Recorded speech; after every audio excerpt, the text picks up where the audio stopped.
In this brief video, we will discuss the rational root theorem and how it can help us find all possible rational roots. So first of all, it's important to remember that we have used Polydoku and synthetic division to help us verify that a certain given factor or a root is actually as such for your particular equations.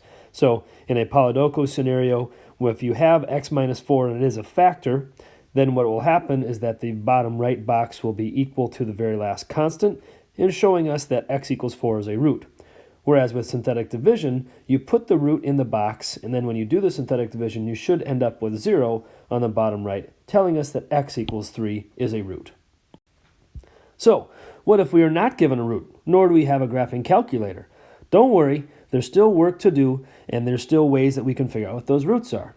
Introducing the rational root theorem. It says if a polynomial is in the form p of x, which equals a sub n, x to the n, so on and so forth, has rational roots, then they must be in the form plus or minus the factors of a sub 0 divided by the factors of a sub n. Whew, good thing we got that clarified. But, don't worry about it. It's actually not that bad. All we have to look at is that whatever sort of polynomial you have, no matter what the degree, big or small, if I want to find out any rational root, if it has them, you take a look at the factors of the constant, and that goes in the numerator of each of your values, and then you have to divide by the factors of the leading coefficient. So you take a look at all of those examples, and that will tell you what your factors are. So let's look at an example. So we have these steps listed. So you list all the factors of the constant. So as we take a look at y equals x cubed minus 9x squared plus 14x plus 24.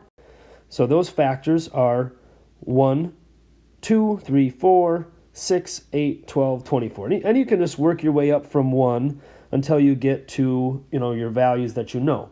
And so this value of 24, that's your constant at the end, actually has 8 different factors. Also, you need to look at the factors of the leading coefficient. The most basic example is when a equals 1. So the factors of your 1 are just that, in fact, which is 1. So all you do, according to the rational root theorem, is take every single one of these and put it over, in a fraction, every factor of the leading coefficient. Since a equals 1 in this scenario, that's actually, very easy to do, because then all the possible roots will just be the factors of the constant, because all of these would be divided by 1. Don't let the plus and minus aspect of it confuse you. It's just saying that, if we have a positive 1 times a positive 24, that's going to equal 24, or they could both be negative. And then if you put those over these positive or negatives, you have all those different scenarios, but either way, you're just going to end up with a positive or a negative. So what this is saying is that we actually have 16 different possible rational roots to this cubic or third degree polynomial. So that's why it's a lot easier if we just give it to you or if you find it some other method. But this is the way that if you didn't have any other tools at your disposal, you could try these until you got to the right one. And remember, the synthetic division would work out to be 0 at the end to be your factor. Now, a more complex example is when a is not equal to 1. So we'll just keep it simple still as far as what values we could have, and we'll just let it be a 2. Doesn't change the work we have to do. We first have to list all the factors of the constant. So here we have 12 or negative 12. So you're thinking of all those ones that can be the factors of 12. So those are positive negative 1, 2, 3 and 4, 6 and 12. So as you have those factors, then what you do with those is that you put them all over your factors of 2.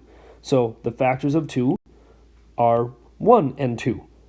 So every single one of these needs to go over every single one of those. So as we set this up, I'm going to do these one by one. So what I like to do is I like to take my very first factor, which is a 1, let's be more specific, my first factor of the constant, which is 1, and put it over both of the factors of the leading coefficient. So that would be 1 over 1 and 1 over 2. So that takes care of this one. Now we move on to the second factor, which is factor 2. So we have 2 over 1, and we have 2 over 2. And move on, so on and so forth, to factor the third one, which is in this case 3. So you have 3 over 1 and 3 over 2. Moving on, so 4 over 1 and 4 over 2.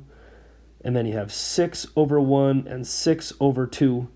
And then finally 12 over 1 and 12 over 2.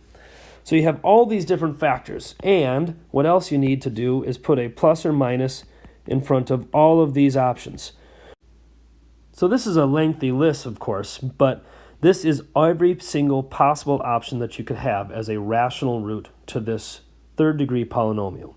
Now, we do take a look and we see that we do actually have some overlap. For example, 2 over 2 is the same thing as 1 to begin with, so we can cancel that one out. And then we also have 4 over 2, which is equal to 2 over 1, so we don't need that one either. 6 over 2 is the same thing as 3, so we don't need that one. And then 12 over 2 is equal to 6. And so that's a repeated factor as well. So that does eliminate a few of your options. So to finish, you would just list off all of your remaining options in reduced form.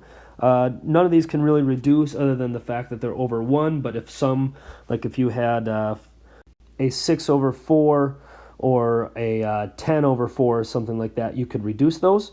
And then finally, you would just write all of your possible roots to show what your rational root theorem finds for you.